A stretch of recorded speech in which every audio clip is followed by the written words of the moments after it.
बहुत दुर्भाग्यपूर्ण इस प्रकार का घटनाक्रम होता है। देश की राजनीति देश के अंदर ही हम लोगों को करनी चाहिए। देश के अंदर लोग बड़े खुले दिमाग के हैं, खुले दिल से सब राजनीतिक दल के जो नेता हैं उनके विचार सुनते हैं, उनकी विचारधारा अगर उनको ठीक लगती है तो वो लोग उसका अनुसरण भी करते हैं। लेकिन हमारे देश का जो राजनीतिक आपस के अंदर जो उसको आप लड़ाई कहें क्या कहें, वो एक विद्वेष के रूप में देश के बाहर जाकर के जब इस प्रकार की चर्चा होती है तो निश्चित रूप से वो किसी भी रूप में वो देश के हित में भी नहीं है, समाज के हित में भी नहीं है, भावी पीढ़ियों के भी हित में नहीं है।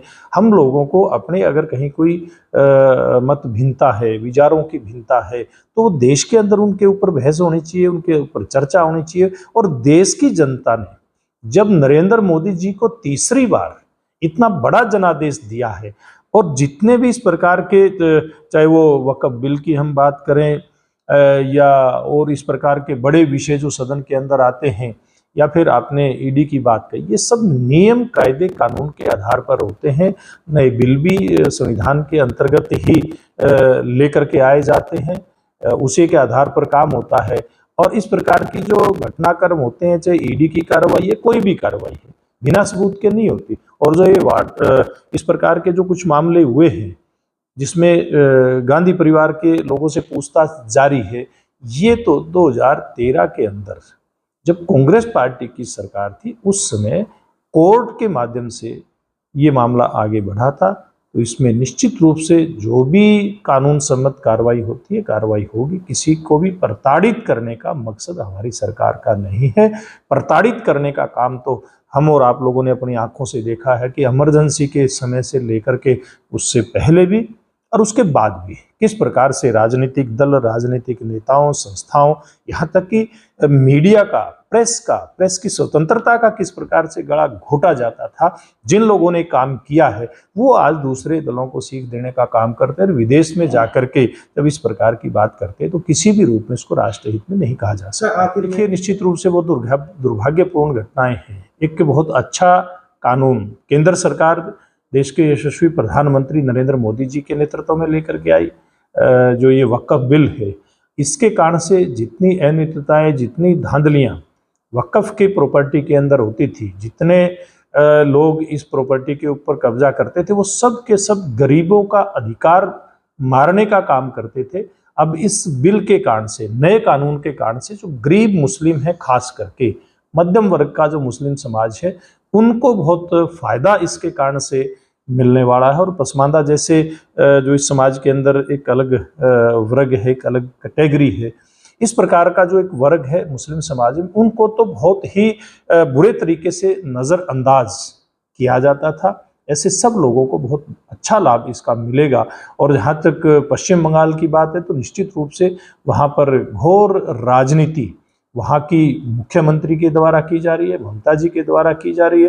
केवल और केवल वोट बैंक की राजनीति, तुष्टीकरण की राजनीति, चाहे वो ममता बनर्जी हो या फिर कांग्रेस पार्टी हो या अन्य इस प्रकार के वामपंथी विचारधारा के दल हों, सब लोग तुष्टीकरण की राजनीति कर रहे हैं, केवल और केवल वोट बैंक की राजनीति कर रहे हैं। समाज के गरीब व्यक्ति का भला किस प्रकार से, उनको इन चीज़ों से कोई मतलब नहीं है। लेकिन एक बात कहता हूँ, धीरे धीरे करके मुस्लिम समुदाय को बड़े पैमाने पर ये बात समझ में आ रही है। यहीं पर इसी जगह, इसी मेरे घर के इस हाल के अंदर जहाँ मैं आम जन से मिलता हूँ, यहीं पर मुस्लिम समाज के लोग धन्यवाद करके गए थे देश के प्रधानमंत्री जी का। उन्होंने मीडिया के माध्यम से अपना संदेश भी दिया था कि गरीब मुसलमानों के लिए ही उनके हित में है ये बिल। नायब सिंह जी के नेतृत्व में एक बहुत ही संवेदनशील सरकार हरियाणा प्रदेश में, हरियाणा की जनता ने अपना आशीर्वाद देकर के बनाई है।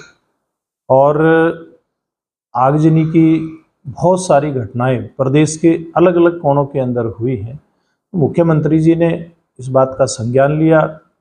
हमारे पास भी काफ़ी किसान आए। मैं भी हमारे पड़ोस के गांव समेण में जब आगजनी हुई थी वहां गया, तो मैंने भी डीसी साहब से लेकर के डीसी टोहाना, एसडीएम और मुख्यमंत्री जी सबसे चर्चा की थी और ये आग्रह किया था कि किसान को ज़्यादा से ज़्यादा इस नुकसान की भरपाई किस प्रकार से हो, इस बात के लिए सरकार को प्रयास करना चाहिए। और हरियाणा प्रदेश के लोकप्रिय मुख्यमंत्री नायब सिंह जी ने अधिकारियों को भी आदेश दिया है, सारी रिपोर्ट उन्होंने मंगवा ली है अपने पास और ये आश्वस्त किया है हरियाणा के किसान को कि उनको ज़्यादा से ज़्यादा जितना भी संभव हो सकेगा उतना मुआवजा उनको दे करके उनकी नुकसान की जो भरपाई है वो करने का प्रयास किया जाए। कोई अधिकारी नहीं दिखाते उनको, एक बार क्या आश्वासन दिया? देखिए, ये बात बिल्कुल गलत है। उस समय पीछे जा लिया जब अधिकारी गुमराह कर देते थे। समैन के हमारे, क्योंकि यहाँ नज़दीकी जो आग लगी थी किसानों के खेतों में, समैन गांव के अंदर लगी थी, तुरंत एसडीएम से मेरी भी बात हुई, किसान भाई भी जा कर के मिले थे, डीसी से भी मेरी बात हुई थी और मेरे पास सारा रिकॉर्ड है कि हरियाणा के किस जिले के अंदर किस किसान के खेत के अंदर आग लगी है, उसका नुकसान हुआ है, चाहे वो खड़ी फसल का, चाहे वो भूसे का नुकसान हुआ है। एकदम से सरकार का जो पोर्टल है, क्षतिपूर्ति पोर्टल, उसके ऊपर ये दर्ज होता है और कैसे फिर उसके लिए काम किया जाए, उसके नुकसान की भरपाई की जाए, सरकार एकदम से इसके लिए एक्शन मोड में आती है। और सरकार आज नायब सिंह जी के नेतृत्व में पूरी तरह से एक्शन मोड में है कि कैसे किसानों का नुकसान की भरपाई करके उनका भला किया जाए। देखिए, जब लिफ्टिंग हो जाती है, क्योंकि एक प्रोसेस होता है, जब वो पूरा हो जाता है तो निश्चित रूप से उसके 24 घंटे के अंदर अंदर किसान की पेमेंट आ जाती है। और ये भी भारतीय जनता पार्टी की सरकारों के समय में ही सुनिश्चित हुआ है कि इतनी जल्दी पेमेंट किसान भाइयों की आती है, वो भी खाते के अंदर आती है। पहले तो कई कई दिन तक लगातार किसानों के चक्कर काटने पड़ते थे, तब जाकर के उनको पेमेंट मिलती थी।